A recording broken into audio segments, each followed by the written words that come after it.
ஆவி பிடிக்கிறது அதாவது வேது பிடிக்கிறது, ஸ்டீம் இன்ஹிலேஷன், இதை பற்றின கம்ப்ளீட் ஃபேக்ட்ஸ் நம்ம பார்க்க போகிறோம்.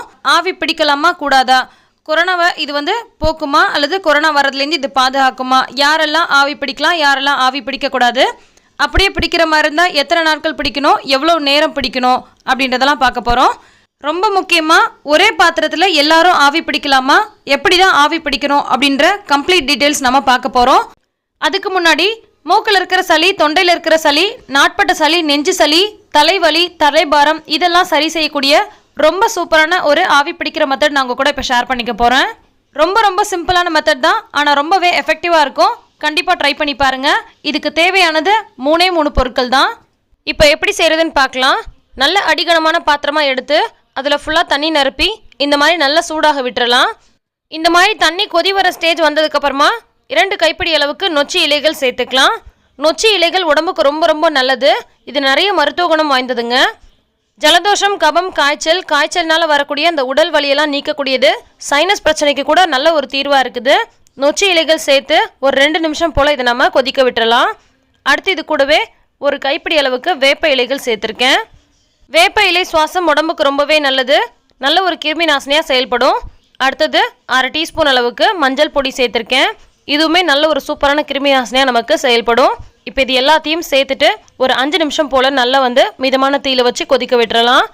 இந்த மாதிரி கொதிக்க விட்டு ஆவி பிடிக்கும் பொழுது மூக்கடைப்பு, மூக்கில் இருக்கக்கூடிய சளி, தொண்டையில் இருக்கக்கூடிய சளி, இருமல், நாட்பட்ட சளி, நெஞ்சு சளி, தலைபாரம், சைனஸ் இதெல்லாம் கூட நமக்கு சரியாக போகும்.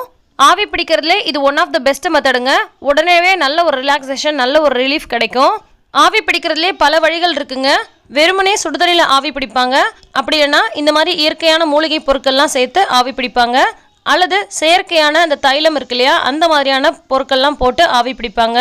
ஆனால் இப்போ நிறைய பேருக்கு இருக்கிற டவுட் என்னென்னு பார்த்தீங்கன்னா, ஆவி பிடிக்கலாமா கூடாதா, இது நுரையீரலை அஃபெக்ட் பண்ணுமா அப்படின்னு நிறைய பேர் கேட்குறாங்க. ஆவி பிடிக்கிறது பழங்கால மருத்துவ முறையில் ஒன்றுங்க. ஸோ கண்டிப்பாக நம்ம ஆவி பிடிக்கலாம். ஆயுர்வேத மருத்துவத்திலையோ சித்த மருத்துவத்திலையோ மட்டும் இதை சொல்லலை, ஆங்கில மருத்துவத்திலையுமே ஸ்டீம் இன்ஹிலேஷன் பண்ணுறது ரொம்பவே நல்லதுன்னு தான் சொல்கிறாங்க. ஆவி பிடிக்கிறதுனால பலன் பெற்றவங்க கண்டிப்பாக நிறைய பேர் இருப்பீங்க. அடுத்து இது கொரோனாவை விரட்டுமான்னு கேட்டால் கொரோனாவை கம்ப்ளீட்டாக விரட்டாது.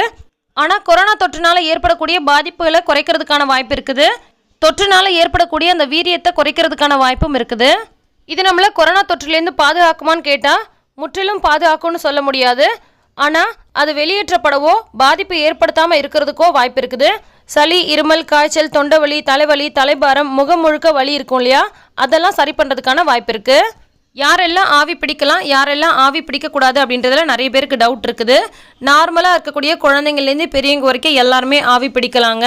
ஆனால் நமக்கு ஏற்கனவே ஏதாவது இஷ்யூஸ் இருக்குது, மூச்சு வாங்குறதுல சிரமம் இருக்குது, அதே மாதிரி நமக்கு வேறு ஏதாவது பிரச்சனை, ஆஸ்துமா இந்த மாதிரியான பிரச்சனைலாம் இருக்குது அப்படின்றவங்க ஆவி பிடிக்கிறத அவாய்ட் பண்ணுறது நல்லது. ஓரளவு மூச்சு இழுத்து விட முடியுது அப்படின்னா நம்ம மெதுவாக ஆவி பிடிக்கலாம். ஆனால் நம்மளால் மூச்சு இழுக்கவோ அல்லது மூச்சை விடவோ முடியல அப்படின்னு சிரமப்படுறவங்க மேலும் நம்ம சிரமத்தை அதிகப்படுத்திடக்கூடாது. எவ்வளோ நேரம் ஆவி பிடிக்கணும் அப்படின்றதுலையும் நிறைய பேருக்கு டவுட் இருக்குது. அதிகபட்சம் 5 to 10 நிமிஷம், அதுக்கு மேலே ஆவி பிடிக்க தேவையில்லைங்க.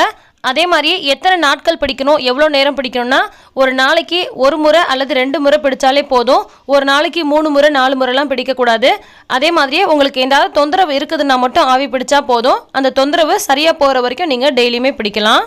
சின்ன பிள்ளைங்க ஆவி பிடிக்கிற மாதிரி இருந்தால் 2 நிமிஷம் அல்லது 3 நிமிஷம் பிடிச்சாலே போதும். ரொம்ப முக்கியமான விஷயம், எல்லாரும் ஒரே பாத்திரத்தில் ஆவி பிடிக்கலாமான்னு கேட்குறாங்க. கண்டிப்பாக அந்த மாதிரி பிடிக்கக்கூடாது.